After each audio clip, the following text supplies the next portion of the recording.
This channel does not promote any violent, harmful, or illegal activities. All content provided by this channel is meant for an educational purpose only.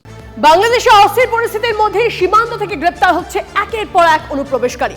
Murshidabad Nadia সীমান্ত থেকে 2 দালাল সহ একাধিক অনুপ্রবেশকারীকে গ্রেপ্তার করা হয়েছে। নদিয়া থেকে ধরা পড়েছে 10 জন। এছাড়াও খাস কলকাতায় এক বাংলাদেশি অনুপ্রবেশকারীকে পাকড়াও করেছে পার্ক স্ট্রিট থানার পুলিশ।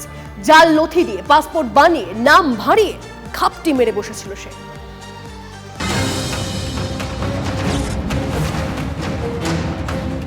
এবার খাস কলকাতায় গ্রেফতার বাংলাদেশি অনুপ্রবেশকারী।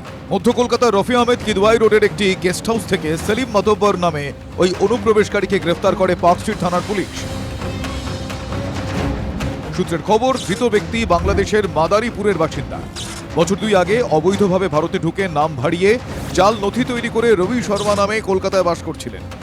গেস্ট হাউসের এই যে আমরা রেজিস্টার দেখতে পাচ্ছি, সেখানে কিন্তু এই যে লেখা রয়েছে স্পষ্টভাবে রবি শর্মা, তিনি রাজস্থানের জয়পুরের বাসিন্দা, সেই ঠিকানাও লেখা রয়েছে।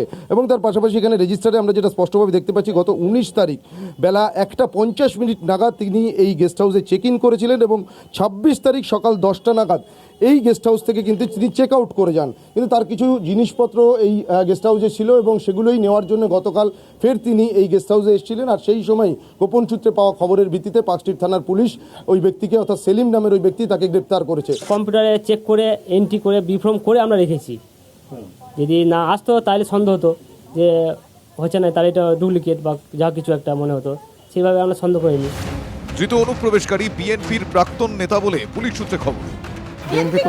বিএনপি করো? আপনি কবে থেকে এসেছিলেন এখানে? 2023। কবে থেকে? 2023 থেকে। কোথায় ছিলেন এসে প্রথমে? কোথায় ছিলেন? নদিয়ার কোথায় ছিলেন? নদিয়ার কোথায় ছিলেন? ধৃত সেলিম কি উদ্দেশ্যে কলকাতায় এসে বসবাস শুরু করেছিলেন, কিভাবে তৈরি করেছিলেন ভুয়ো নথি, তার সঙ্গে আর কার যোগ রয়েছে জেরা করে জানার চেষ্টা করছে পুলিশ। আমি জানি না, তো এটা তো সেই হোটেলের সামনে কি ঝাড়ু দেওয়া হয়নি, সেটা বলতে পারে, সেটা তো পুলিশ বলতে পারবে, আমি কি করবো।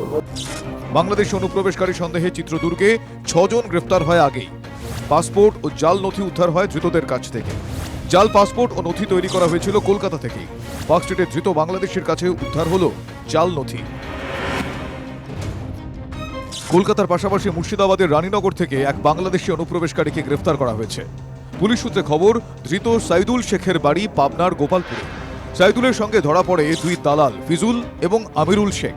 তারা বৈষ্ণবনগর ও রানীনগরের বাসিন্দা বলে জানা গিয়েছে।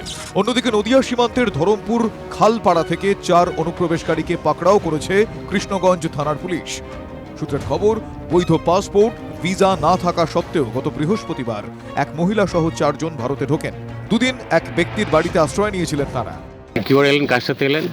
স্যার, আমার আপু নিয়ে এসেছিল। কোথা দিয়ে ঢুকলেন? তার কাটা করে নাকি? কাগজ ভুলে। কার বাড়ি ছিলেন? আমাদের এসপি অফিসে। এখানে কার বাড়ি যেন বল, আমি নাম জানি না স্যার। কত টাকা নিয়েছে পাঠাতে? স্যার, আমার আপু জানে, আপু দিচ্ছে, আমি তো জানি না। কি কারণে অনুপ্রবেশ, ধৃতদের জিজ্ঞাসাবাদ করে জানার চেষ্টা করছে 2 জেলার পুলিশ। বর্ডার ক্রস বর্ডার করে যদি আসে, সেটা বিএসএফ এর দায়িত্ব। যেটা অমিত শাহ, তাহলে কি অকম্য? অমিত শাহ তার ডিপার্টমেন্ট চালাতে পারছেন না, তাহলে তার তো রেজিগনেশন দেওয়া উচিত যে বিএসএফ কাজ করছে না, সবাইকে বাংলাদেশিকে ঢুকিয়ে দিল। গত কয়েক মাস ধরে বিভিন্ন ইস্যুতে বাংলাদেশ অশান্ত। তার মধ্যে সীমান্ত দিয়ে একের পর এক অনুপ্রবেশের ঘটনায় উদ্বিগ্ন প্রশাসন। Bureau report, TV9 Bangla. এবার বাংলাদেশে ভারতের বাসে হামলা। বাংলাদেশের ব্রাহ্মণবাড়িয়া দুর্ঘটনার পরই বাসটিকে ঘিরে ধরে কিছু মানুষ, খুনের হুমকি দেওয়া হয় বলে অভিযোগ বাস যাত্রীদের।